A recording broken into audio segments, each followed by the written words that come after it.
বন্ধুরা, আজ 3 জুন সোমবার দেশের উত্তরাঞ্চলে শুরু হচ্ছে প্রচণ্ড বজ্র বিদ্যুৎ সহ ঝড় বৃষ্টি। এছাড়া দক্ষিণেরও কিছু কিছু এলাকায় বজ্র বিদ্যুৎ সহ ঝড় বৃষ্টিপাতের সম্ভাবনা রয়েছে।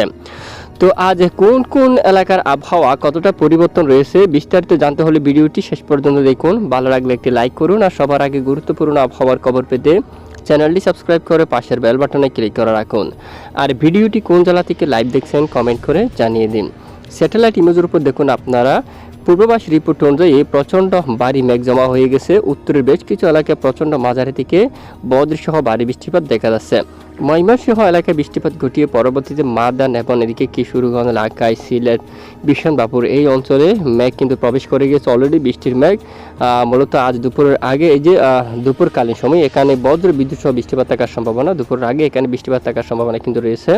শিলং, তারপরে এদিকে সিলেট এবং শিলচর, এদিকে আরও অনেক অঞ্চল, মৌলভীবাজার এবং লাখা, এখানে বেশ কিছু এলাকায় বজ্র বিদ্যুৎ সহ বৃষ্টিপাত থাকার সম্ভাবনা। পাশাপাশি সন্দ্বীপ, হাতিয়া, চট্টগ্রাম বিভাগের দু একটি এলাকা জুড়ে বিক্ষিপ্ত বৃষ্টিপাত থাকার সম্ভাবনা। খুলনা বিভাগের একদম দক্ষিণের অংশের উপর এবং বরিশাল বিভাগের এখানে একদম দক্ষিণের কয়েকটি অঞ্চলে বিক্ষিপ্ত বজ্র বিদ্যুৎ সহ বৃষ্টিপাতের সম্ভাবনা রয়েছে। পশ্চিমবঙ্গের উপর আংশিক মেঘলা আকাশ নিয়ে প্রায় পরিষ্কার আকাশ রয়েছে, বৃষ্টিপাতের দেখা নেই, তবে কিছুটা ঘুমট ব্যবসা গরম অব্যাহত রয়েছে। এই মুহূর্তে আমরা একটু রাডার ইমেজে দেখি। রাডার ইমেজের মধ্যে দেখা যাচ্ছে উত্তরের বেশ কিছু এলাকায় বৃষ্টির একটি ম্যাপ রয়েছে। এটি রাতে প্রচণ্ড বৃষ্টিপাত ঘটিয়েছে গুয়াহাটির দিকে, শিলংয়ের উপর এবং এই যে গোলাপাড়া। উত্তরে যে আমরা বৃষ্টিপাতের আভাস দিয়েছিলাম যে সবটুকু এলাকায় অলরেডি হালকা থেকে মাঝারি কিছু কিছু এলাকায় ভারী বৃষ্টিপাত ঘটিয়েছে। রংপুর বিভাগের উপর ভালো বৃষ্টিপাত ঘটিয়েছে, এছাড়া ময়মনসিংহ বিভাগের উপর বৃষ্টিপাত ঘটিয়েছে। এদিকে সিলেট বিভাগের উপর বর্তমান বৃষ্টিপাত চলমান রয়েছে। মৌলভীবাজার এদিকে বৃষ্টিপাত থাকার সম্ভাবনা, লাখাই, মৌলভীবাজার এই সবটুকু এলাকায় মূলত আজ বৃষ্টিপাত হওয়ার সম্ভাবনা কিন্তু রয়েছে। পাশাপাশি এদিকে বৃষ্টিপাতের সম্ভাবনা রয়েছে খুলনা বিভাগের কিছু কিছু অংশে, এছাড়া এদিকে চট্টগ্রাম বিভাগের কিছু কিছু এলাকায় বজ্র বিদ্যুৎ সহ বৃষ্টিপাত থাকার সম্ভাবনা রয়েছে। এবং ইতিমধ্যে সংক্ষিপ্ত আকারে আরও একটি আমরা দেখিয়ে দিচ্ছি যে বৃষ্টিপাত আগামী 24 ঘন্টায় কোন কোন এলাকায় বৃষ্টিপাত থাকার সম্ভাবনা।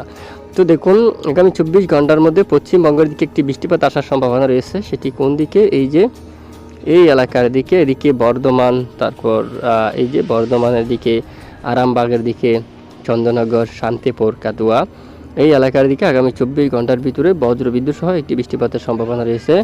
এছাড়া এদিকে বৃষ্টিপাতের সম্ভাবনা পাবনার দিকে, তারপর এখানে ব্যারামপাড়া, লাইপুর, তারপর এদিকে রয়েছে বাঙ্গুরা, এখানে ত্রিশাল, তারপর এখানে তারাস, তারপর সিংড়া এই এলাকায়, পুতিয়া এই সমস্ত এলাকায়, নন্দিনী গ্রাম এখানে বজ্র বিদ্যুৎ সহ বৃষ্টিপাতের সম্ভাবনা দেখা যাচ্ছে।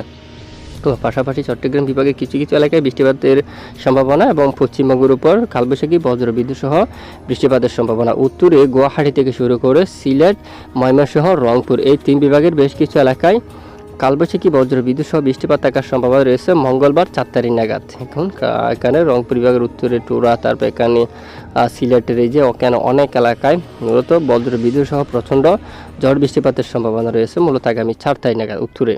এবং দক্ষিণে চট্টগ্রাম বিভাগের উপর মেঘলা আকাশ থাকতে পারে। মায়ানমার থেকে শুরু করে উপকূলে এখানে এখানে এই যে বর্ষার ভারী বর্ষণ থাকতে পারে, সাথে চট্টগ্রাম, মহেশখালী, কক্সবাজার, কুতুবদিয়া এখানে বিক্ষিপ্ত বজ্র সহ কিছুটা বৃষ্টিপাত থাকার সম্ভাবনা রয়েছে। এবং পাশাপাশি এই এলাকার দিকে ময়মনসিংহ, তারপর দিকে কিশোরগঞ্জ, কাপাসিয়া, লাখাই এই সবটুকু এলাকায় মূলত বজ্রবিদ্যুৎ সহ বৃষ্টিপাত থাকার সম্ভাবনা। পশ্চিমবঙ্গের দিকেও রাতে 4 তারিখ মঙ্গলবার বিকেল থেকে রাতে বজ্রবিদ্যুৎ সহ বৃষ্টিপাত থাকার সম্ভাবনা রয়েছে।